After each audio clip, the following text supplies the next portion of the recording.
आपका business idea solid है, revenue भी आ रहा है, पर जब लोन के लिए अप्लाई किया तो रिजेक्ट हो जाता है। आइए आज के हम इस वीडियो में जानते हैं कि लोन एलिजिबिलिटी का असली फॉर्मूला।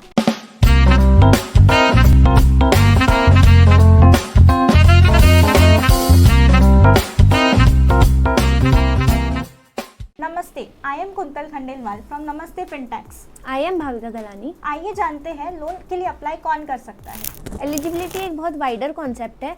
आजकल बैंक्स और एनबीएफसी सिर्फ बिग बिजनेसेस को ही नहीं, स्मॉल और मीडियम एंटरप्राइजेस को भी लोन देने के लिए इंटरेस्टेड होती है, जैसे कि sole proprietorship, partnerships, एलएलपीज, MSMEs and even startups.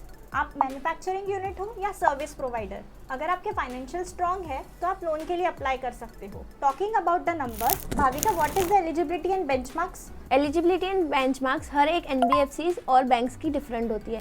Basically जो मेजर कॉमन क्राइटेरियाज बैंक्स और एनबीएफसीज देखते हैं वो है बिजनेस विंटेज। आपका जो बिजनेस है वो एटलीस्ट 1 to 3 ईयर्स के लिए स्टेबल होना चाहिए। प्रॉफिटेबिलिटी, आपका जो बिजनेस है वो फास्ट 1 ईयर प्रॉफिटेबल होना चाहिए। क्रेडिट स्कोर, एटलीस्ट आपका क्रेडिट स्कोर 750 एंड अबव होना चाहिए, जो कि बहुत पॉजिटिव माना जाता है फॉर लेंडर्स।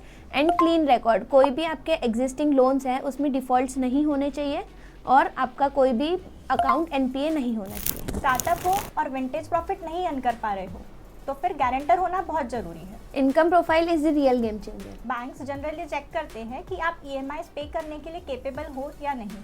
कुछ फिनटेक बेस्ड एनबीएफसीज जो होते हैं वो कैश फ्लो बेस्ड लेंडिंग करते हैं, यानी आपके अकाउंट में साउंड और हेल्दी ट्रांजैक्शंस रिफ्लेक्ट हो रहे हैं तो वो लोग इंटरेस्टेड हो जाते हैं आपको लेंडिंग के लिए। आइए देखते हैं लोन की चेकलिस्ट क्या होती है। भाविका, लोन लेने से पहले क्या डॉक्यूमेंट जरूरी होते हैं? जनरली बैंक्स जो है सबसे पहले तो बेसिक डॉक्यूमेंट्स जो मांगती है वो रहती है KYC, that is your Aadhaar, pan and your identity proofs. Second cheese is business proofs, उसमें आपका उद्यम रजिस्ट्रेशन हो गया, शॉप एक्ट लाइसेंस हो गया, जीएसटी रजिस्ट्रेशन हो गया। Third is your ITR, income tax returns. Last 2 to 3 years के इनकम टैक्स रिटर्न्स लेते हैं बैंक, देखते हैं कि आपकी कोई इनकम जो है वो साउंड है, एक्चुअल है, या फिर डमी इनकम के बेसिस पे आप लोन ले रहे हो।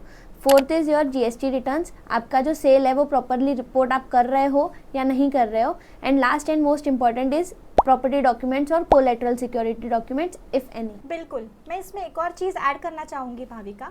If you are a professional, जैसे आप सीए हो, आर्किटेक्ट हो या फिर इंजीनियर हो, तो क्वालिफिकेशन प्रूफ भी एक जरूरी डॉक्यूमेंट हो जाता है। बात जब बिजनेस लोन्स की होती है तो टाइप्स ऑफ बिजनेस लोन्स में भी एलिजिबिलिटी डिपेंड होता है। बिल्कुल कुंतल, जो कॉमन टाइप्स ऑफ लोन्स होते हैं वो होते हैं टर्म लोन, जो कि प्लांट एंड मशीनरीज, इक्विपमेंट्स और एक्सपांशन के टाइम पे बैंक ग्रांट करते हैं। Second is your working capital, जो कि आपके regular day to day expenses के लिए यूज़ होते हैं। थर्ड इज़ योर ओवरड्राफ्ट और कैश क्रेडिट, जिसमें हम जितना अमाउंट यूटिलाइज करेंगे, यूज़ करेंगे बैंक का, उसी अमाउंट के ऊपर हम लोग इंटरेस्ट पे करते हैं। Fourth is your startup loans, अगर स्टार्टअप कोई नया सेटअप हो रहा है तो उसके ऊपर एज ए पिच डेक या फिर बैंक्स इंटरेस्टेड रहेगी अगर वो स्टार्टअप सस्टेन कर पाएगा for a long term. Bhavika, at times जो स्पेकुलेटिव बिजनेस में होते हैं या डेरिवेटिव बिजनेस में होते हैं उनको प्रॉब्लम होती है लोन लेने में, ऐसा क्यों? एक्चुअली स्पेकुलेटिव और एफएनओ बिजनेसेस की जो इनकम होती है वो हाईली रिस्की होती है, जो कि डिपेंड करती है मार्केट कंडीशंस के ऊपर। लेंडर्स इस इनकम को स्टेबल नहीं मानते हैं और हो सकता है कि इसकी वजह से आपका higher rate of interest bank charge करें या फिर कोलेटरल सिक्योरिटी के लिए भी बैंक्स बोल सकते हैं। So, if you are into speculative business income, expect stricter questions and tougher documentation. चलिए आपको कुछ टिप्स बताते हैं जिससे आपका जो लोन है वो बहुत जल्दी और इजीली ग्रांट हो सकता है। This is what you should do: clean and healthy banking transactions, no check bounces, income should be disclosed fully in ITRs, maintain books of accounts, maintain proper healthy income records and improve your credit scores by taking newer loans and pay it on timely manner and keep your liabilities lower. Let's wrap up. Business आपका जो है 1 to 3 years older होना चाहिए, bank statements printed होना चाहिए, updated होना चाहिए, GST returns, ITR returns regularly filed होने चाहिए, सिबिल स्कोर आपका बेटर होना चाहिए, clean track record of repayment होना चाहिए।